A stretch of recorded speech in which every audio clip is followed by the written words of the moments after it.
Welcome to KTV.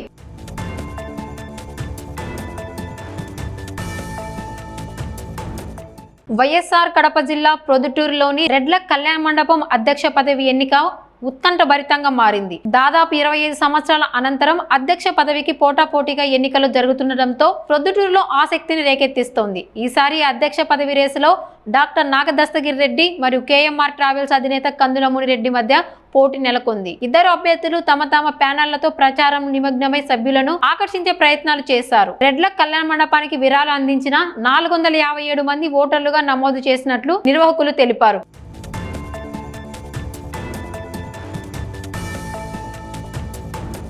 ఈ ఎన్నికల ప్రక్రియ పారదర్శకంగా జరుగుతుండగా కళ్యాణ మండపం ఆదాయంపై అవినీతి ఆరోపణలు చేస్తూ కందుల మునిరెడ్డి ప్యానెల్ సభ్యులు విమర్శలు గుప్పిస్తున్నారు. ఆదాయం ఖర్చులు లెక్కలపై స్పష్టం ఇవ్వాలని వారు డిమాండ్ చేస్తున్నారు. ఎన్నికల నేపథ్యంలో ప్రొద్దుటూరు ప్రాంతంలో చర్చలు జోరందుకున్నాయి. ఫలితం ఏమైపు మొగ్గుతుందన్న ఆసక్తి సభ్యుల్లో నెలకొంది.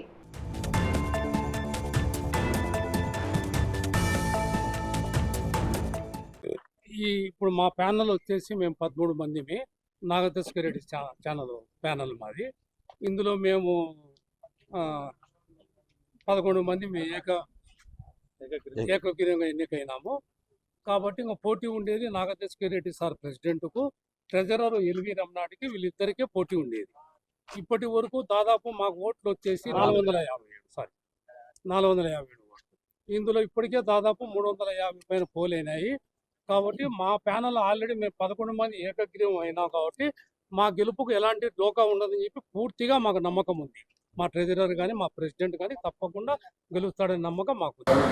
నా పేరు రామప్రసాద్ రెడ్డి, సిద్దిపల్లి రామప్రసాద్ రెడ్డి. నేను ఇప్పుడు ఈ ప్యానల్లో వైస్ ప్రెసిడెంట్గా ఎన్నికై ఉన్నా.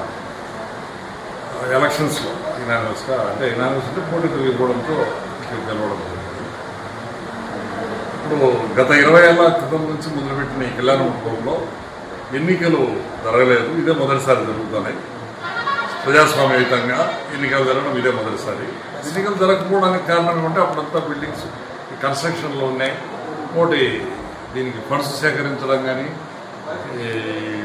కళ్యాణ మండపానికి అభివృద్ధి చేయడంలో అన్నింటిలో కూడా చాలామంది కృషి ఉన్నారు. వాళ్ళందరూ కూడా చేయడం జరిగింది. తర్వాత ఇప్పుడు అన్ని సమస్యలు తీరిపోయినాయి.